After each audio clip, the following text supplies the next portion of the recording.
I woke up to a miracle today. Triggers fade as I find my way. No judgment to lead astray. In this peaceful state I'll stay. Welcome, everyone. Thanks for joining us for this exploration where we really try to unpack the practical side of A Course in Miracles. Today, we're looking at Lesson 256, God is the only goal I have today. It's a lesson that really gets to the heart of forgiveness in the Course and how understanding its maybe illusory nature can shift things for you. And just a quick reminder, you can always find us on social media at the World Harmony Project. And if you have questions or thoughts you want to share, our email is acim@theworldharmonyproject.org. We do enjoy hearing from you. Okay, let's dive in. Let's hear the lesson itself first. Lesson 256. God is the only goal I have today.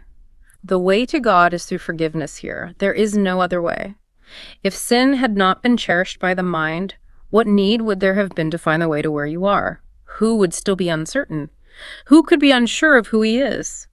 And who would yet remain asleep in heavy clouds of doubt about the holiness of him whom God created sinless? Here we can but dream. But we can dream we have forgiven him, in whom all sin remains impossible, and it is this we choose to dream today. God is our goal. Forgiveness is the means by which our minds return to him at last. And so, our Father, would we come to you in your appointed way? We have no goal except to hear your voice and find the way your sacred word has pointed out to us. Such a powerful lesson. It sits right in that section, what is sin, doesn't it? And it's clearly pointing us back towards oneness, that feeling of connection, by correcting our misperception, how we're seeing things. It certainly does. And that specific line, dream we have forgiven him in whom all sin remains impossible. That just jumps out. It's so core. Of course, teaching this idea that sin, the way we think of it, isn't fundamentally real. Right. Forgiving someone who wasn't actually guilty. I mean, that's not our usual understanding at all. The Course seems pretty upfront about it here. It's like saying, look, we're doing this thing, this therapeutic fiction. We choose to engage in this dream of forgiveness because somehow that helps us wake up from the dream. There's a kind of, an odd lightness to it when you sit with that. We're using the dream's own tools, forgiving things that didn't happen, people who weren't guilty. There's this absurd elegance to it all, undoing something that was never really there. So that brings us to the big question for today's exploration. Does forgiveness work differently once you understand that it's illusory? Because grasping this can really change how you approach your practice. I think that's a real sticking point for some people. If you really get that forgiveness is, in the ultimate sense, an illusion, you could potentially become a bit nihilistic, thinking, well, if it's all just made up, why even bother? Why go through the motions? And that's fertile ground for the ego, isn't it? The part of us that believes in separation. It can create what feels like a spiritual bypass.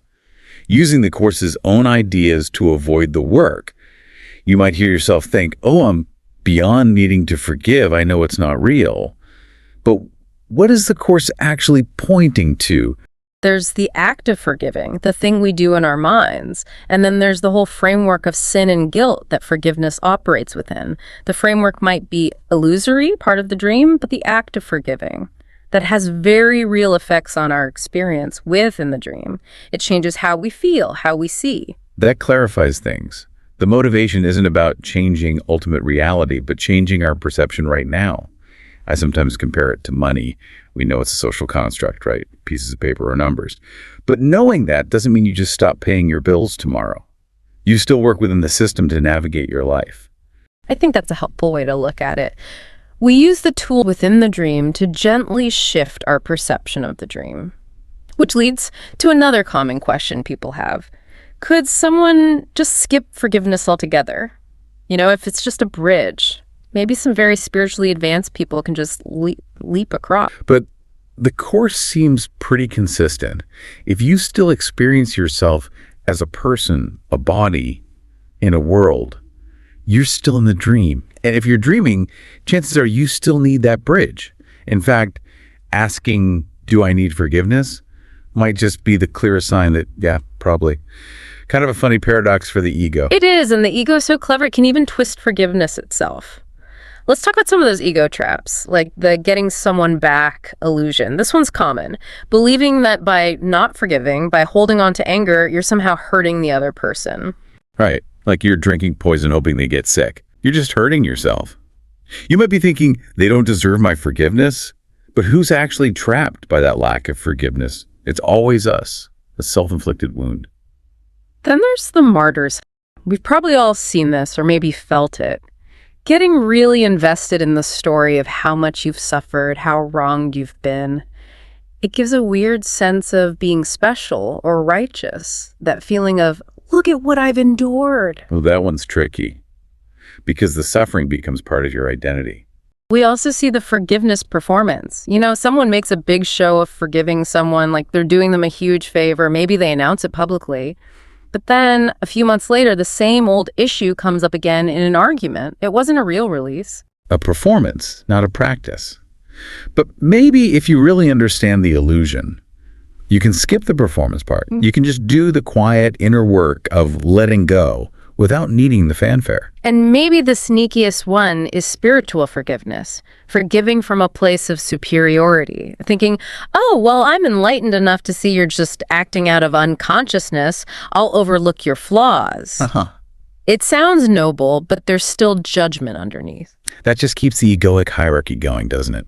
I'm better, you're less evolved, but I'll forgive you anyway. They stay guilty or unconscious in your mind, and you stay generous. It actually reinforces the ego instead of dissolving it. It keeps separation alive. So putting all that aside, how does forgiveness work when you know it's an illusion? My sense is that knowledge should actually make it easier. It takes the personal sting out of it. It's not about settling scores, just changing your own mind. And there's something so freeing about realizing you get to choose which dream you want to have. Instead of automatically dreaming the ego's dream of grievance and attack, you consciously choose to dream of forgiveness, of healing, of peace. It's like becoming a lucid dreamer in a spiritual way. You know you're dreaming, and that gives you the power to change the dream's direction towards waking up. The Course is really training us to be lucid dreamers then, learning to consciously take part in our own awakening, not just passively waiting for it. It puts the choice, the power, right back into our own minds. In that prayer at the end, it just brings it all back to simplicity, just wanting to hear God's voice, wanting to follow his sacred word. No big strategy, just listening and following. And that simplicity is often clearest when we try to apply this stuff to real life. Which takes us nicely to our listener question today. Stays right on theme, the listener asks. I'm feeling anxious about potentially being targeted by someone who might be aggressive or confrontational in public, you know, what people sometimes call a Karen situation. How do I handle that kind of encounter from a Course perspective? Okay, first, I appreciate the mention of the term itself. While Karen has become shorthand, it's good to remember we're usually talking about someone who's likely in a lot of pain, even if their behavior seems, well, difficult. And from the Course view, this is exactly where understanding forgiveness as illusory helps so much. When someone attacks, the Course says they're making a call for love, just in a really distorted, backwards way. They're asking for help paradoxically through attack. And if you can hold on to that idea in the moment, that this whole scene is a kind of play, an illusion you're both caught in, it can really help you not take it so personally. They're playing their part, maybe unconsciously, but you get to choose your part consciously, not react with attack, but maybe offer something different. Peace, perhaps. And doing forgiveness work before these things happen, that's the real preparation. You've already practiced seeing past the ego's attack to the innocent self underneath, not ignoring what they're doing, but seeing the reality behind the behavior. Also, knowing forgiveness is illusory means you don't have to be a doormat. That's important. You can absolutely set clear, firm boundaries.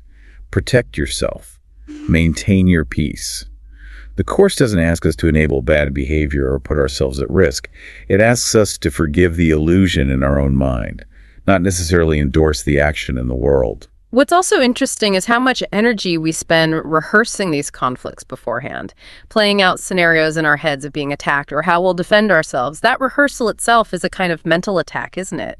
Preparing for battle. Oh, absolutely. The anxiety about being targeted can often be way worse than any actual encounter. And that anxiety, based on imagined futures, That's definitely something we can apply forgiveness to. It's an attack on our own prison peace. Most of us probably know someone who seems to have a short fuse or maybe feels victimized easily. Or sometimes that someone is us. Let's be honest. That's true. And that can be the hardest time to remember any of this. So when it is us, when we're the one feeling triggered, ready to pounce, Yeah. was the first step. Okay, yes.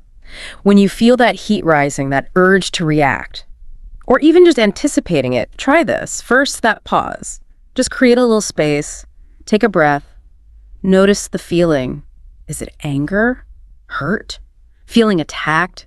Just notice it, no judgment. Acknowledge the grievance. Then consciously, internally say, I'm choosing forgiveness today. Maybe repeat it. Remember, this isn't about letting someone off the hook externally. It's about freeing your mind. Those pauses are gold. We talk about them a lot. They're little chances to remember our true selves, our real identity, beyond the ego drama, remembering the peace that's always there. It really does open the door to forgiveness. And you could also try to spot if you're falling into one of those ego traps we mentioned. Are you indulging in a revenge fantasy? Feeling like a martyr? Putting on a show? Feeling spiritually superior? Just notice it. And then gently choose differently. There's the martyr story. I don't need that right now. The whole aim is just more awareness, isn't it? Seeing how you're participating. Consciousness is always the first step to choosing differently. Moving from just reacting to consciously responding. It's a process, a gentle one. So wrapping this up, forgiveness might be an illusion, a tool for the dream state, but that doesn't make it less necessary while we're in the dream. If anything, seeing it as a conscious choice can make us more willing to practice it, not less. It becomes an act of self-liberation. And spotting how the ego tries to hijack even our spiritual tools. That keeps us honest about what we're really doing in our minds versus what we think we're doing. That awareness is crucial. And the paradox remains. This illusory practice is the pathway to real, lasting peace. It's the bridge. The Course offers back to the reality of God, our only true goal. As always, we'd love to hear how today's lesson lands with you.